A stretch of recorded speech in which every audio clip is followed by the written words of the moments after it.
La filosofía de Mohanty se caracteriza por su esfuerzo sistemático de integrar la tradición fenomenológica europea con la riqueza conceptual de la filosofía india clásica. Su pensamiento se sitúa en el ámbito de la filosofía comparada, pero no como una simple yuxtaposición de tradiciones, sino como un diálogo riguroso entre formas distintas de entender la conciencia, la realidad y también el conocimiento. Uno de los ejes fundamentales de su obra es la fenomenología, especialmente la desarrollada por Husserl. Mohanty adopta el método fenomenológico de análisis de la conciencia intencional, es decir, la idea de que toda conciencia es conciencia de algo. Sin embargo, su aportación original consiste en mostrar cómo este enfoque puede dialogar con teorías indias sobre la percepción y la cognición, presentes en escuelas como el budismo y el Vedanta. Además, en su filosofía comparada, Mohanty rechaza la idea de que la filosofía india sea meramente mística o religiosa. Por el contrario, sostiene que contiene estructuras epistemológicas sofisticadas que realmente pueden ser analizadas con herramientas filosóficas contemporáneas. Por ejemplo, las discusiones indias sobre los medios de conocimiento ofrecen paralelismos interesantes con debates occidentales sobre justificación, evidencia y percepción.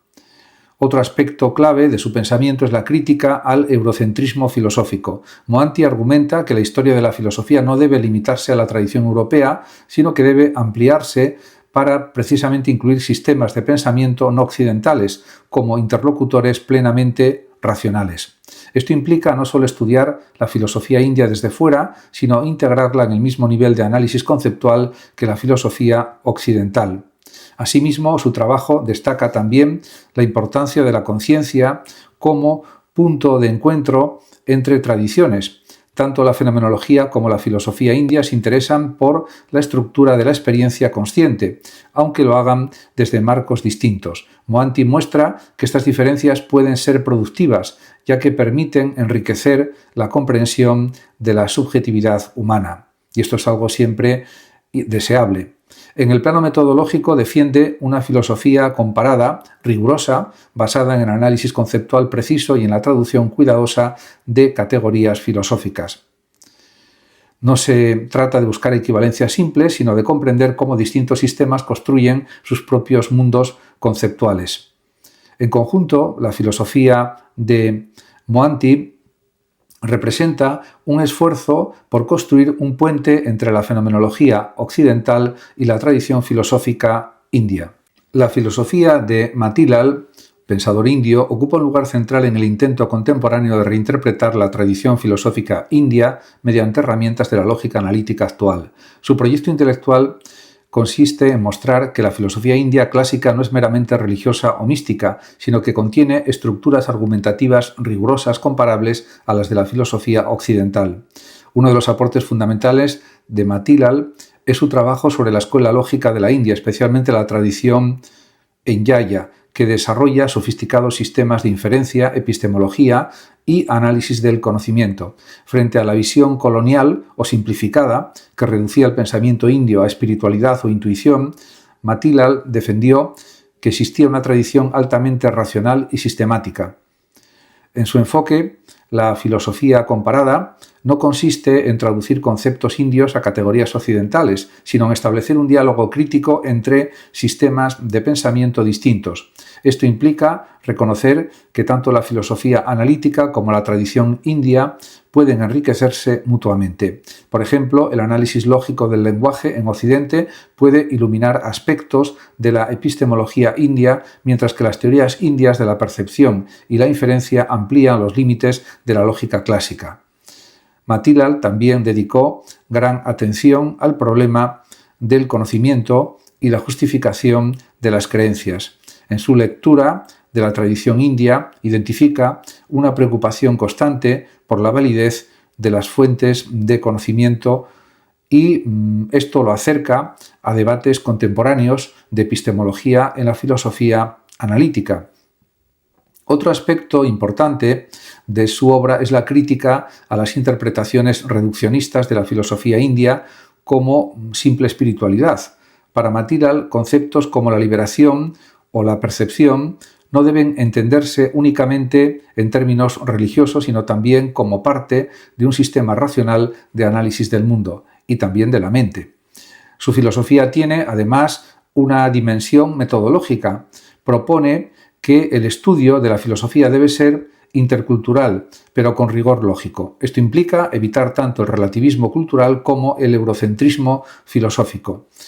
Y, en conjunto, se puede decir que la obra de Bimal Krishna Matilal representa un puente entre la tradición india y la filosofía analítica contemporánea, mostrando que la racionalidad no es exclusiva de una sola cultura, sino una capacidad que puede desarrollarse en múltiples tradiciones intelectuales con igual profundidad y complejidad. La filosofía de Joseph Heath se sitúa en el ámbito de la filosofía política y la economía moral, con un enfoque crítico hacia las simplificaciones ideológicas tanto del neoliberalismo como de ciertas corrientes utópicas de la izquierda contemporánea. Su objetivo principal es analizar cómo funcionan realmente las sociedades modernas, más allá de los modelos idealizados. Uno de los puntos centrales de su pensamiento es la crítica al neoliberalismo entendido como la creencia de que los mercados libres, sin regulación significativa, conducen automáticamente al bienestar colectivo. It rechaza esta visión simplificada, mostrando que los mercados solo funcionan correctamente dentro de un marco institucional fuerte, con normas jurídicas, regulación estatal y mecanismos de corrección de fallos. Para él, el mercado no es un sistema natural autosuficiente, sino una construcción social que requiere reglas para evitar desigualdades extremas y también abusos. Sin embargo, su crítica no se limita al neoliberalismo. It también cuestiona ciertas formas de pensamiento utópico que ignoran las limitaciones prácticas de la acción política. Estas perspectivas, según él, tienden a subestimar la complejidad de las instituciones sociales y la dificultad también de implementar cambios radicales sin consecuencias no deseadas. En este sentido, su filosofía busca un equilibrio entre el realismo político y aspiraciones normativas. En el ámbito de la economía moral, It sostiene que muchas decisiones económicas no pueden entenderse solo desde la eficiencia o la maximización del beneficio individual. Las sociedades necesitan criterios de justicia, cooperación y responsabilidad colectiva. Por ello, propone analizar las instituciones económicas no solo por sus resultados materiales, sino también por su legitimidad moral y su impacto social. Otro aspecto importante de su obra es la influencia de la teoría de juegos y el análisis racional de la cooperación. It utiliza herramientas de la economía y la filosofía analítica para explicar cómo los individuos pueden coordinarse en sistemas complejos sin necesidad de confiar exclusivamente en la buena voluntad. En conjunto, su filosofía se caracteriza por un enfoque pragmático y analítico. No idealiza ni el mercado ni la política, sino que busca entender cómo funcionan realmente las instituciones y cómo pueden mejorarse gradualmente. De este modo, Joseph It se ha convertido en una voz destacada en el debate contemporáneo sobre justicia social, economía y también racionalidad política, defendiendo una posición intermedia entre el dogmatismo neoliberal y el idealismo político. La filosofía de William Desmond se caracteriza por una profunda reflexión metafísica sobre el sentido del ser y sus múltiples modos de manifestación. Su pensamiento, a menudo denominado metafísica del ser, busca ir más allá de las oposiciones tradicionales entre sujeto y objeto, finito e infinito, razón y fe, proponiendo una visión más amplia y abierta de la realidad. Uno de los conceptos centrales en su obra es el de metaxología, es decir, el estudio del entre. Para Desmond, la realidad no se comprende adecuadamente si se reduce a categorías rígidas o sistemas cerrados. En cambio, es necesario atender a los espacios intermedios donde el ser se manifiesta de forma ambigua, relacional y dinámica. Este entre no es vacío, sino un ámbito de sentido donde las cosas se revelan en su complejidad. Además, hay que señalar que en el plano ontológico, Desmond sostiene que el ser no es un concepto unívoco, sino una realidad plural y rica que se expresa de diferentes maneras, como ser finito, como ser relacional, como también apertura a lo trascendente. Esta visión rompe con el reduccionismo de ciertas corrientes modernas que intentan explicar la realidad únicamente desde la lógica o la ciencia empírica. En el ámbito ético, su filosofía destaca la importancia de la relación con el otro. La identidad humana no se entiende de forma aislada, sino en diálogo con otras personas y también con el horizonte de valores que las trasciende. La ética, en este sentido, no es solo un conjunto de normas, que también lo es, sino una forma de responder al misterio del ser en la convivencia humana. De esta manera, en cuanto a la religión, también Desmond no la entiende como un sistema dogmático cerrado, sino como una apertura hacia la trascendencia. La experiencia religiosa, por tanto, según él, expresa una dimensión profunda del ser que no puede ser completamente captada por el pensamiento conceptual. Esto no implica irracionalidad, sino una racionalidad ampliada que reconoce sus propios límites.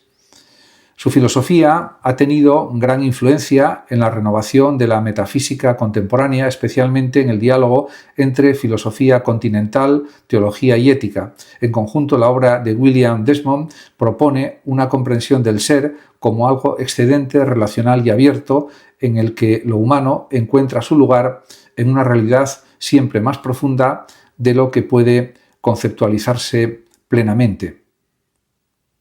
La filosofía de Brian O'Connor se sitúa en el cruce entre la tradición del idealismo alemán y la filosofía social actual. Su trabajo se centra especialmente en la reinterpretación de la filosofía de Hegel, con el objetivo de mostrar que muchas ideas de la modernidad, como la libertad, la racionalidad o la autonomía, solo pueden entenderse dentro de contextos sociales o concretos.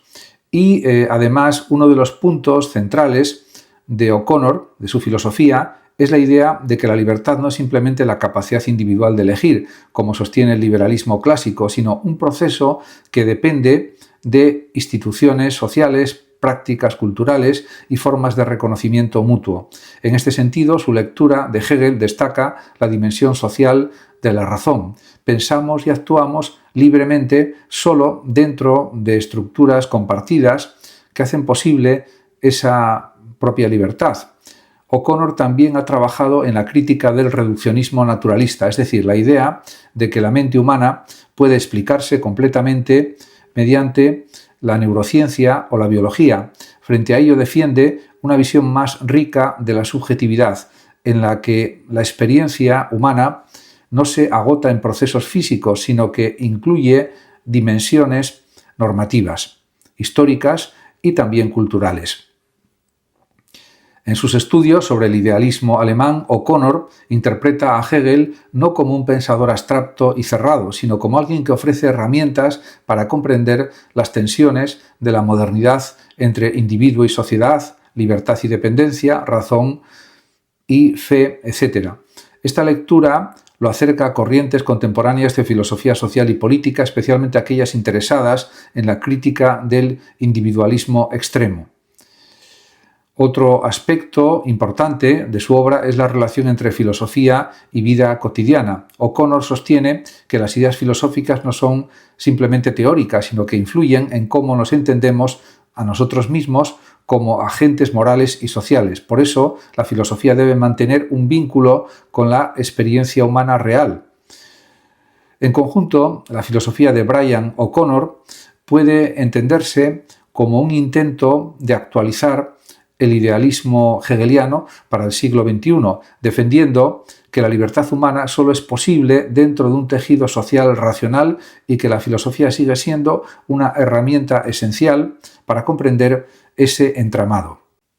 Internet Archive representa hoy una de las transformaciones más importantes en el acceso al conocimiento escrito. Fundada como una biblioteca digital de acceso abierto, su objetivo es preservar y ofrecer gratuitamente libros, documentos, archivos multimedia, páginas web históricas y otros materiales culturales. Para la lectura de libros, su impacto es especialmente significativo porque permite acceder a una cantidad realmente enorme de obras que de otro modo estarían dispersas, agotadas o fuera de circulación. Uno de los elementos más destacados del Internet Archive es su sección de libros digitalizados, conocida como Open Library, que aspira a crear una página web para cada libro publicado. Esto incluye millones de títulos, desde literatura clásica hasta textos académicos, filosóficos, manuales técnicos y obras difíciles de encontrar en bibliotecas físicas. En conjunto, la plataforma alberga decenas de millones de libros y documentos, lo que la convierte en una de las bibliotecas digitales más grandes del planeta. Y esto por sí mismo ya es un logro extraordinario. El funcionamiento de la lectura en Internet Archive se basa en un sistema de préstamo digital. En muchos casos, los usuarios pueden registrarse gratuitamente creando una cuenta con un correo electrónico. Una vez ya registrados, pueden acceder a los libros disponibles en formato digital, ya sea en modo de lectura en línea o lectura a través de voz también, o mediante préstamo temporal similar al sistema de una biblioteca tradicional. En algunos casos los libros están en acceso abierto completo, lo que significa que pueden descargarse o leerse sin restricciones. Esto también es una gran ventaja. El proceso de registro es sencillo, basta con entrar en la página oficial del Internet Archive, seleccionar la opción de Sign-up o registro, introducir un correo electrónico válido y crear una contraseña. Una vez dentro, el usuario puede buscar libros por título, autor, tema o colección y acceder a ellos directamente desde el navegador o mediante dispositivos compatibles. De esta forma, además de libros, la plataforma incluye millones de otros recursos como revistas, periódicos históricos, grabaciones de audio, películas y software, lo que la convierte en una auténtica memoria digital de la cultura global. El valor del Internet Archive no es solo cuantitativo, sino también cultural. Permite democratizar el acceso al conocimiento, a la lectura y preservar obras en riesgo de desaparición por el paso del tiempo y facilitar la investigación académica en múltiples disciplinas.